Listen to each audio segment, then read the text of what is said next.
सीवान के पूर्व सांसद मोहम्मद शहाबुद्दीन को क्यों कहा जाता था सीवान का हीरो। इसके लिए जानना है आपको तो आप यूट्यूब पर जाएं और एटीएन लाइव को सबसे पहले सब्सक्राइब करें और लाइक करें, ज़्यादा से ज़्यादा शेयर करें।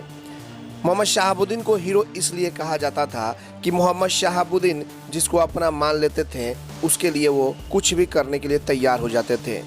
आज के समय के जो नेता हैं वो अपने लोगों को भी मदद नहीं कर सकते हैं, लेकिन मोहम्मद शहाबुद्दीन एक ऐसे शख्स थे जो एक बार ठान लें कि हमारे लोगों के साथ गलत हो रहा है और उनको न्याय देना है तो किसी भी हाल में, चाहे वो बड़े से बड़े लोग क्यों ना हो, बाहुबली लोग क्यों ना हो, दबंग लोग क्यों ना हो, लेकिन मोहम्मद शहाबुद्दीन अपने लोगों के साथ कदम से कदम मिला करके खड़े हो जाते थे और इसी के लिए उन्हें सीवान का हीरो कहा जाता था। हालांकि इस बात को लेकर के बड़े बड़े कुछ जो राजनेता हैं उन्हें अच्छी बात नहीं लग रही थी कि आखिरकार मोहम्मद शहाबुद्दीन को हीरो क्यों कहा जा रहा है, लेकिन मोहम्मद शहाबुद्दीन में वो काबिलियत थी कि जिस तरीके से उन्होंने बहुत कम समय में लोगों के दिलों में छा गए थे। सिर्फ सीवान ही नहीं बल्कि बिहार और देश के भी लोगों के दिलों में छा गए थे मोहम्मद शहाबुद्दीन। आपको बताते चले कि मोहम्मद शहाबुद्दीन के पास अगर कोई मामले जाते थे तो उसे आसानी से सुलझा लिया करते थे। कोर्ट कचहरी का चक्कर लोगों को नहीं लगाना पड़ता था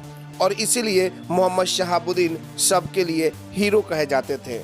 सीवान में अगर किसी गरीब को कोई सताता था तो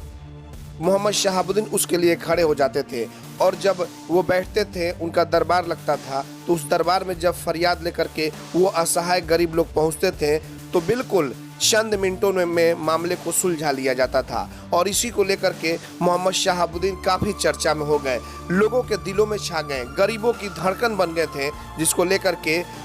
एक छोटे से गांव से निकल करके पूरे देश में एक परचम लहराने का काम कर दिया मोहम्मद शहाबुद्दीन ने। हालांकि आज हिना साहब भी चाहती हैं कि किसी भी हाल में जनता की सेवा की जाए। कोई भी मामले अगर जाते हैं तो वो लोग चाहते हैं कि इसको कोर्ट कचहरी ना भेज करके अपने स्तर से दोनों पक्षों को बुला करके सुलझा दिया जाए और इसी को लेकर के आज भी वहाँ लोगों की भीड़ लग रही है, मिलने वालों का तांता लग रहा है। बड़े बड़े चाहे वो पूर्व मंत्री से लेकर के बड़े बड़े बिहार के राजनेता हों वो भी आज आकर के ओसामा साहब से मिल रहे हैं, क्योंकि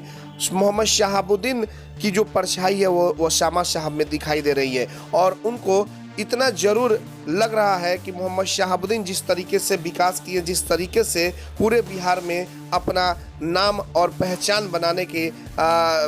बना सके, ठीक उसी तरीके से ओसामा साहब भी अपनी एक पहचान बनाएंगे। एटीएन लाइव के लिए चंदन कुमार, सीवान।